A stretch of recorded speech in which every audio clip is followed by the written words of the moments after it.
Break से पहले हमने आपको दिखाया कि कैसे मोहब्बत में मिले धोखे की कीमत एक लड़की को अपनी जान देकर चुकानी पड़ी। अब हम आपको मोहब्बत में धोखे की एक और दास्तान दिखाते हैं। हमारा दावा है कि इस खबर को देखने के बाद कोई लड़की किसी लड़के के साथ घर से भागने से पहले एक बार नहीं बल्कि 100 बार सोचेगी।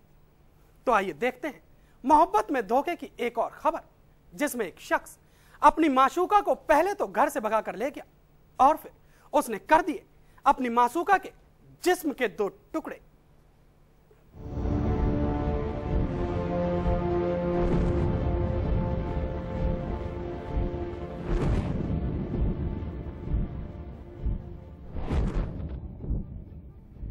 कहते हैं कि सूरत देखकर काफी हद तक इंसान की सीरत का अंदाजा लगाया जा सकता है, लेकिन जिन लोगों को आप अपनी टीवी स्क्रीन पर देख पा रहे हैं, बहुत मुमकिन है कि इनकी शक्लों सूरत को देखकर आप इनकी सीरत का अंदाजा बिल्कुल भी न लगा पाएं।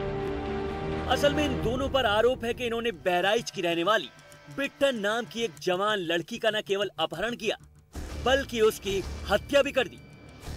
इतना ही नहीं, राजू उर्फ सुशील, कल्लू उर्फ मुरारी नाम के इन लोगों पर हत्या के बाद सबूत मिटाने की नीयत से लाश का सिर और धड़ अलग करने का भी संगीन इल्जाम है। क्योंकि लड़की की हत्या, कौन है हत्यारे?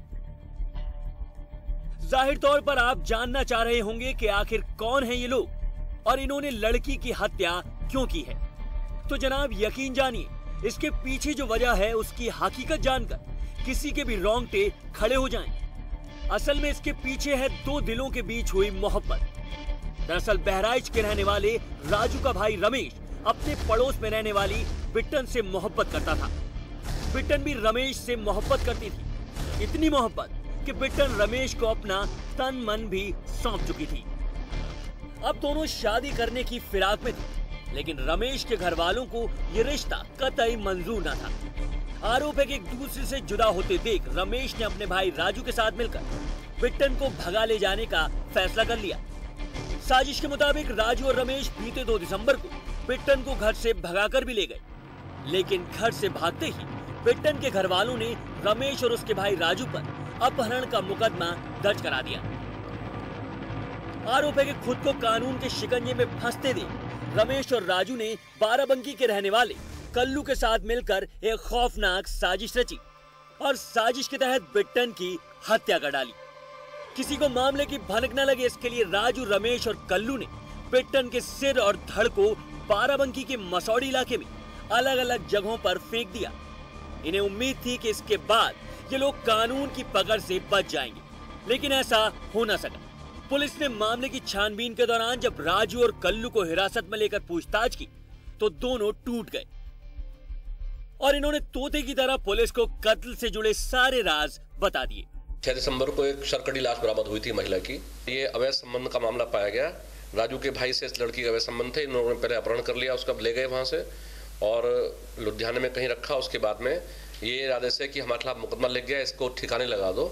तो कल्लू ने 8,000 रुपये लिया, ये तस्दीक हो गया है, और तथा 2 अन्य के साथ मिलकर के इसकी अपने बिनावस्था के गांव में ले आके चाकू से काट के गर्दन अलग कर दी और पास में ही एक तालाब में उसके सर को फेंक दिया।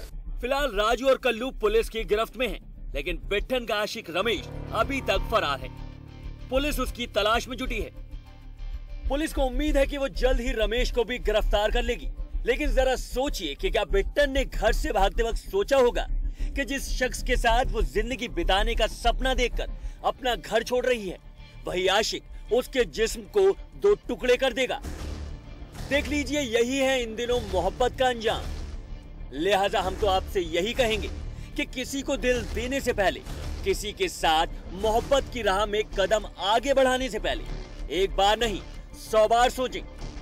कहीं ऐसा ना हो कि मोहब्बत की राह पर पड़ा आपका कदम बन जाए जिंदगी का आखिरी रास्ता।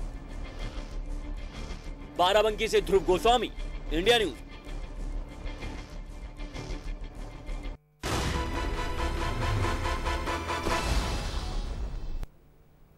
एक डकैती की रकम 7 साल तक जमीन में गड़ी रही, लेकिन एक रोज उसका खुलासा हो गया। आखिर कैसे, दिखाएंगे एक ब्रेक के बाद। आप बने रहिए हमारे साथ। क्राइम टाइम जारी है।